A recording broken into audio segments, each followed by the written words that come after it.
हमारे सहयोगी अखिलेश ने आरोपी राज की मां से बातचीत करी। क्या कुछ कहना है उनका?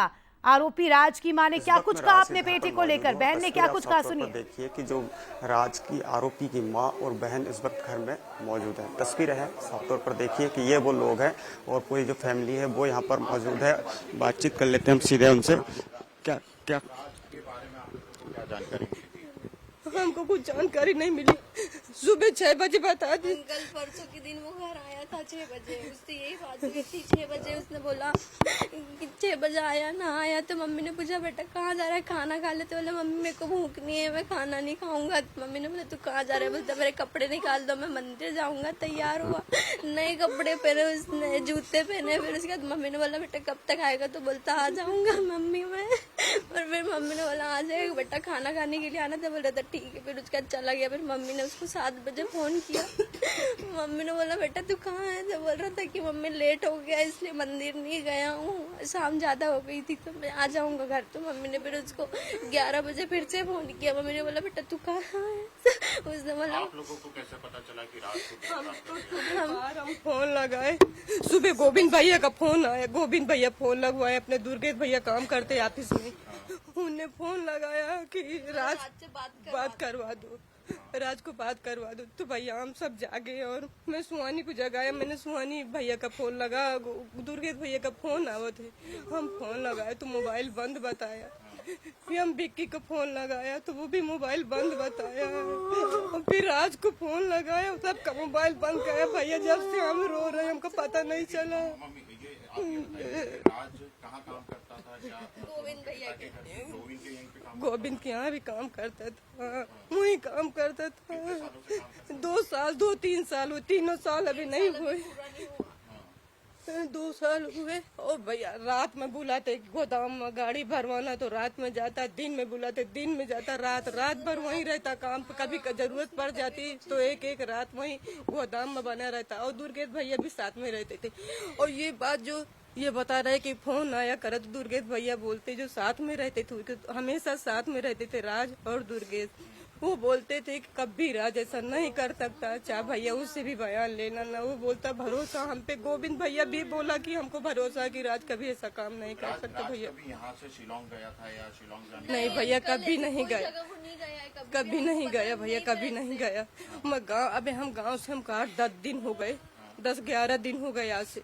मैं रोज फोन लगाती थी, बउआ तो ठीक है बउआ, हम भैया आ जाते जल्दी। हमारे सास की पथरी हो गई, बीमारी हो गई थी, इसलिए नहीं आ पाए। नहीं हम 8 दिन के लिए गए थे। ये राज बाहर था?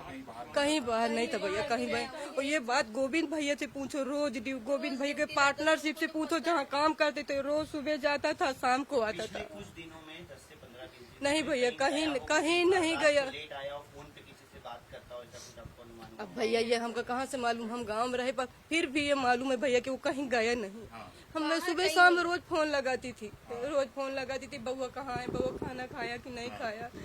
रोज बताता था मम्मी मैं आ गया हूँ, मैं खाना खाया, कहीं 11 बजे कहीं 10 बजे। दुर्गेश भैया से पूछो, भैया वो तो साथ में रहते थे। ये जो व्यक्ति था एक, और ये कौन था? ये भी हमारे ये भाई राखी बांधती बिटिया भाई, अच्छा, क्या नाम है? विक्की। विक्की। हाँ। तो इनको भी पुलिस ने पकड़ा? आप लोगों को पता है इनको भी हाँ पकड़ा? ये बता, इनको भी पकड़ा। इन्हीं के घर में था मेरा राज, इन्हीं के घर में था मेरा राज, घर में ही रहता था। इन्हीं के घर में था। अब ये पता नहीं है कहाँ से लगी। हमका गोविंद भैया बताया शाम की भैया की पुलिस ले गई। ये भी आता था? इनका नहीं जानता, नहीं जानती।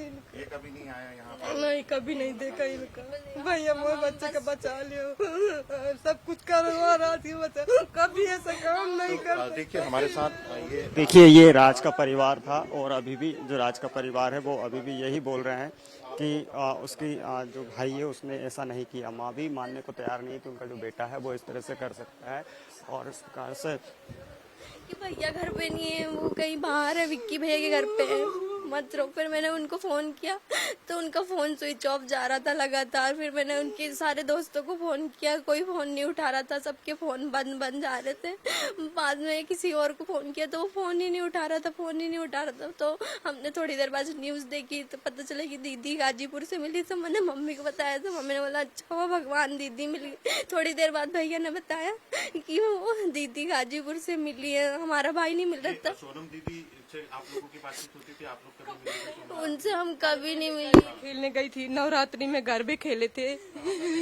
अभी जहाँ गोविंद भैया भी गए थे और उनके पूरी जो टीम काम करती ना, वो सब टीम सहित काम पे गए थे सब। बस वहीं साथ में गए, गरबे खेले, बस घर आ गई। बाकी भैया हम कभी नहीं देखा उसको, लड़की को कभी नहीं देखा। उनसे कभी नहीं मिले। आप लोगों को ये पता था कि सोनम, मतलब पुलिस का कहना है कि सोनम और राज का अफेयर था, तो आप लोगों हम कहे कुछ नहीं मालूम, ऐसी कोई बात नहीं। कभी भैया यहाँ रहते, हमको 10 साल हो गए और थोड़ा आगे, कभी भी किसी से पूछ लेना, कभी किसी लड़की से नहीं बात करता। करते हुए भी नहीं दिखता था, तो कभी हम ऐसा नहीं बोलेंगे। से बातचीत कर रहा हूँ, मोबाइल में बातचीत करते हुए नहीं सोनम से अंकल, कोई बातचीत बस उनसे अब उनका फोन आता तो यही बात होती कि गाड़ी भरवा रहे हैं, गाड़ी खाली करवा रहे हैं, भैया से बात करी, बस हमारे से यही फोन पे बात होती थी जब हमारे सामने। कभी सोनम दीदी का फोन आया हो? हाँ, काम के विषय में आता था, गाड़ी भरवानी, गाड़ी खाली करनी, गोडाउन पे सोनम का फोन आता था? गोविंद भैया का और उनके पापा का, वो जो अंकल है, लड़कियां काम करती थी, वो देखना।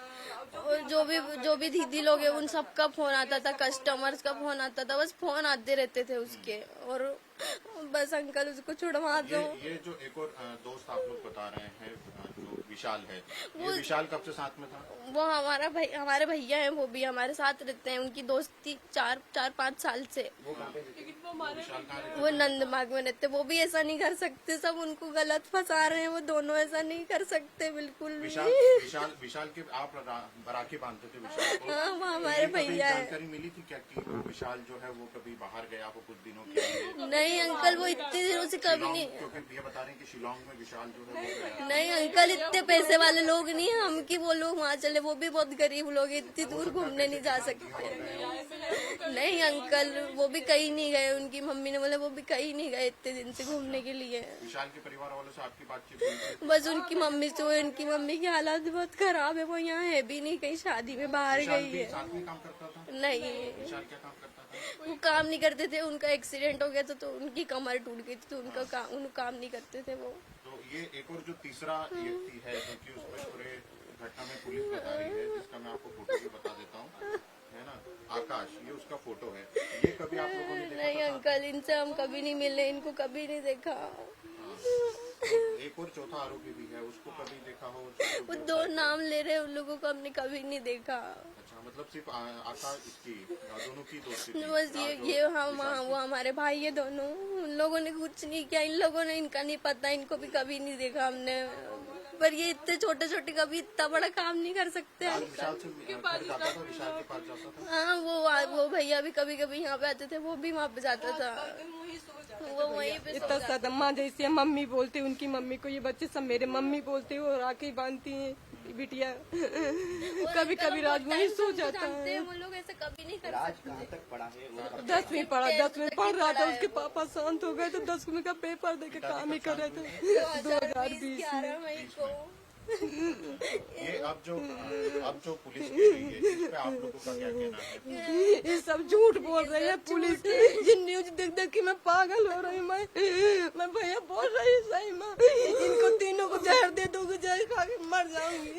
देखिए ये है राज का घर है और राज का परिवार है, राज की माँ, राज की बहन और राज के परिवार का रो रो कर बुरा हाल है। बताया जा रहा है कि उनके पिता की पहले ही 11 मई को 2020 के लगभग मौत हो चुकी है और तब से जो राज है वो ही घर का कामकाज और घर की देखरेख कर रहा था और परिजन है उनका कहीं ना कहीं रो रो कर बुरा हाल है। और बताया जा रहा है कि परिजनों अभी मानने को तैयार नहीं है कि राज ने इतना बड़ा घटनाक्रम किया कि राजा की हत्या कर और सबको पहाड़ियों के नीचे फेंकवा दिया था। पूरी प्लानिंग इंदौर से ही की थी राज ने और वो शिलांग गया नहीं था।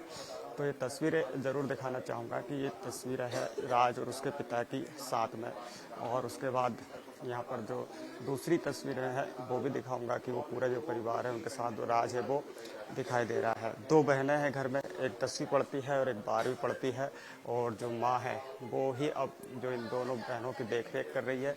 बताया जा रहा है कि राज ही ऐसा था जो घर में सब लोगों से बातचीत करता था और बातचीत करने के साथ ही जो घर का खर्चा है वो भी यही उठाता था। लेकिन इस प्रकार का जो षड्यंत्र रचा और षड्यंत्र रचने के साथ ही अपने दोस्तों और मिलाया, साथ में लिया और उसके बाद इतना बड़ा घटनाक्रम को अंजाम दिया। और इस घटनाक्रम को अंजाम देने में सोनम ने बाखूबी भूमिका निभाई।